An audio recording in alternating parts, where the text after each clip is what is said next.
Hello साथियों, मैं रमेश स्वागत करता हूं आपके अपने YouTube चैनल जीएस स्टडी ज्ञान बोध में।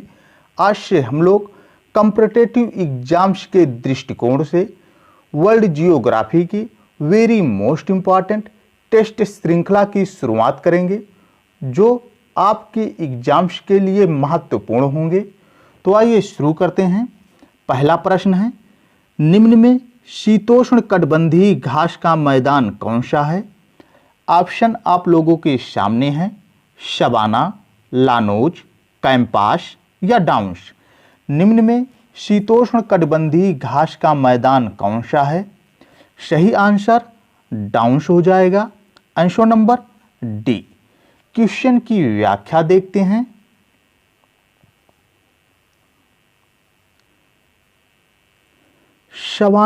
शवाना घास का मैदान मुख्यतः पूर्वी अफ्रीका महाद्वीप में पाया जाता है और यह एक उष्णकटिबंधीय घास का मैदान है। लानोज घास का मैदान दक्षिणी अमेरिका महाद्वीप के उत्तरी सिरे पर पाया जाता है और यह एक उष्णकटिबंधीय घास का मैदान है।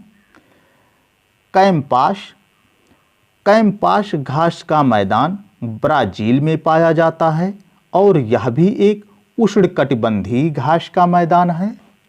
डाउन्स घास का मैदान ऑस्ट्रेलिया महाद्वीप में पाया जाता है और यह एक शीतोष्ण कटिबंधीय घास का मैदान है, जो कि हमारे प्रश्न का आंसर भी है। नेक्स्ट क्वेश्चन है, एशिया की सबसे लंबी नदी है। ऑप्शन है सिंधु नदी, ब्रह्मपुत्र नदी, यांगत्से नदी या हुआंगहो। एशिया की सबसे लंबी नदी यांगत्से नदी है। आंसर नंबर सी। क्वेश्चन की व्याख्या देखते हैं। एशिया महाद्वीप की सबसे लंबी नदी यांगत्से नदी है। यह नदी चीन में प्रवाहित होती है और प्रशांत महासागर में गिरती है और इस नहर की कुल लंबाई 6300 किलोमीटर है। नेक्स्ट क्वेश्चन है, किस देश को श्वेत हाथी की भूमि कहा जाता है? ऑप्शन है चीन, थाईलैंड, दक्षिण अफ्रीका या दक्षिण कोरिया। थाईलैंड को श्वेत हाथी की भूमि कहा जाता है। Answer number B. क्वेश्चन की व्याख्या देखते हैं।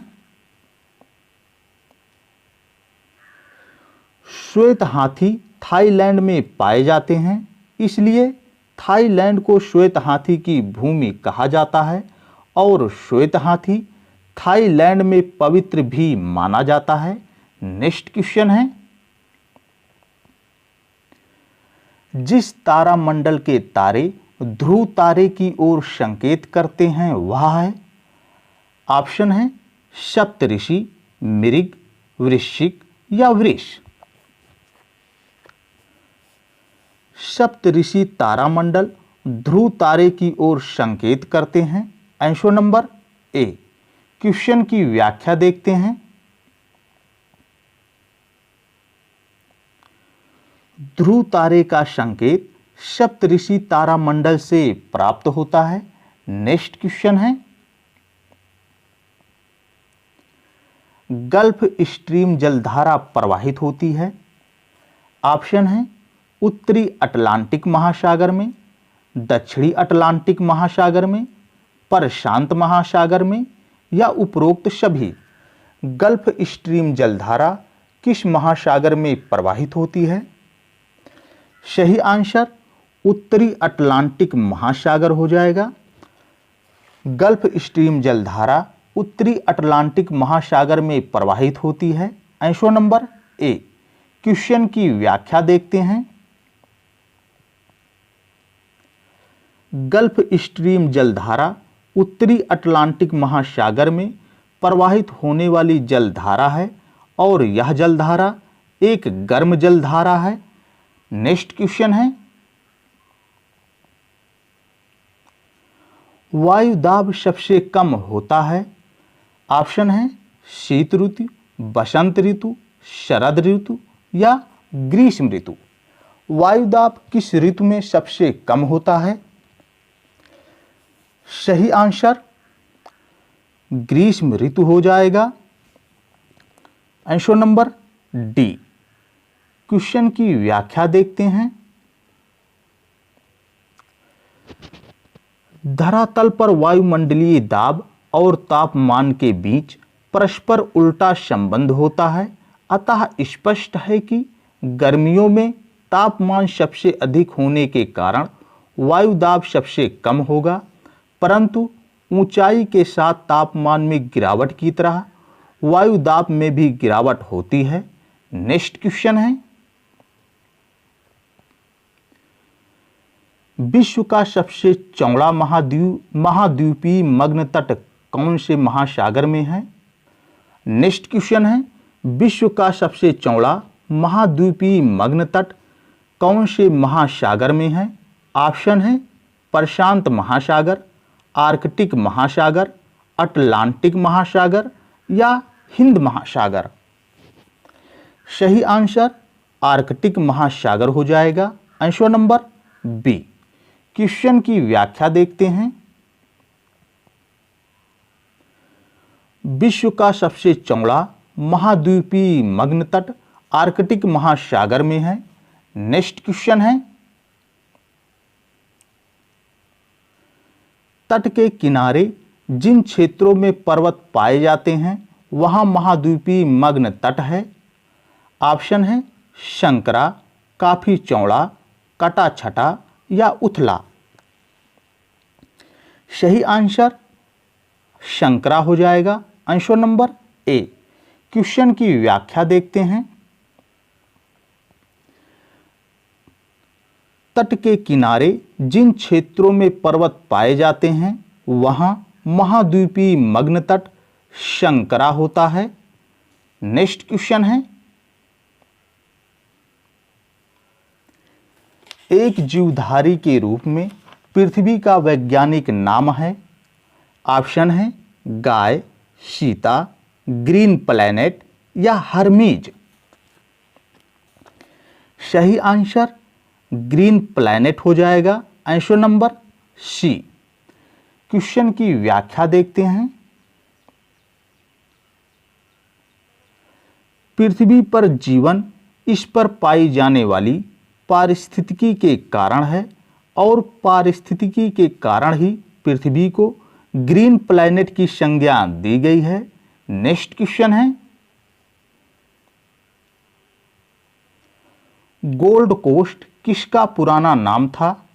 ऑप्शन है हरारे, इथियोपिया, घाना या इनमें से कोई नहीं। सही आंसर घाना हो जाएगा।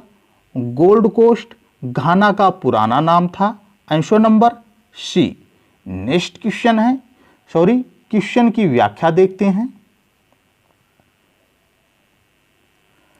हरारे का पुराना नाम सेलिसबरी था, इथियोपिया का पुराना नाम एबिसिनिया था और गोल्ड कोस्ट घाना का पुराना नाम था।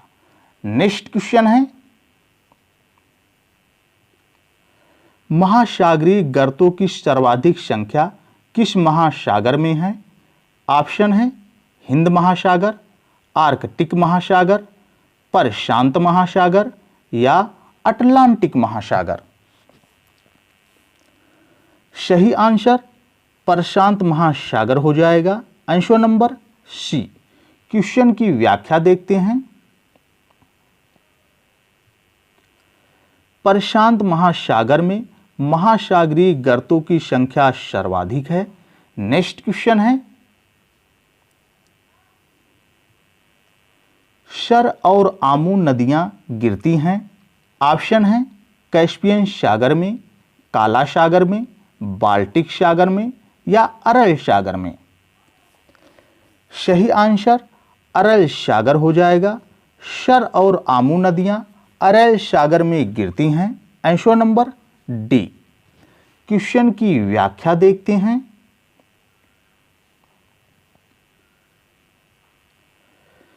सर दरिया और आमू दरिया मध्य एशिया की महत्वपूर्ण नदियां हैं और ये नदियां मध्य एशिया के अलग अलग पर्वतों से निकलकर अरल सागर में गिरती हैं।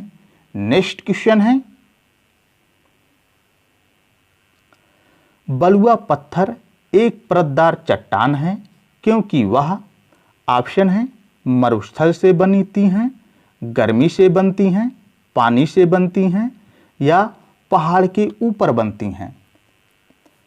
बलुआ पत्थर एक परतदार चट्टान किससे बनती है?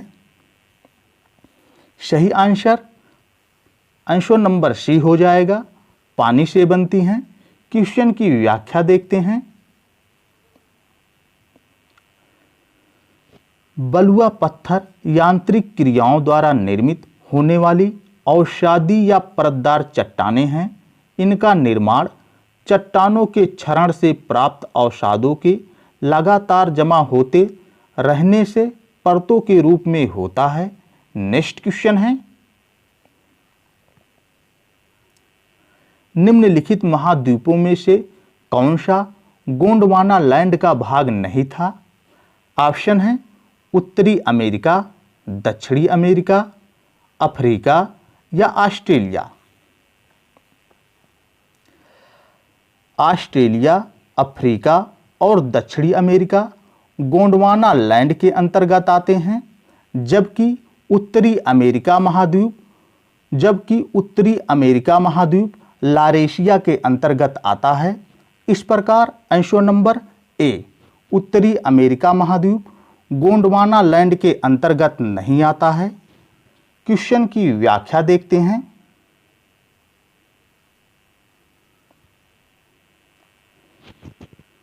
पैंजिया के उत्तरी भाग को लारेशिया और दक्षिणी भाग को गोंडवाना लैंड कहा गया। लारेशिया के अंतर्गत उत्तरी अमेरिका, ग्रीनलैंड, यूरोप और एशिया आते हैं, जबकि गोंडवाना लैंड के अंतर्गत दक्षिण अमेरिका, अफ्रीका, मैडागास्कर, अरब प्रायद्वीप, भारतीय उपमहाद्वीप, ऑस्ट्रेलिया, न्यूजीलैंड और अंटार्कटिका आते हैं। नेक्स्ट क्वेश्चन है,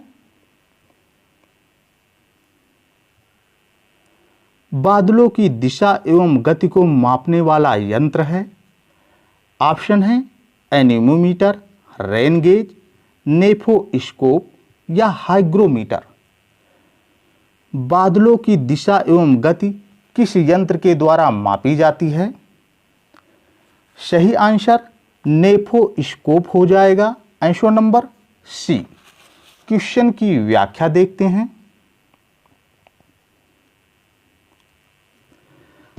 एनीमोमीटर से वायु का वेग मापा जाता है, रेन गेज से वर्षा की मात्रा मापी जाती है, नेफोस्कोप से बादलों की दिशा एवं गति मापी जाती है।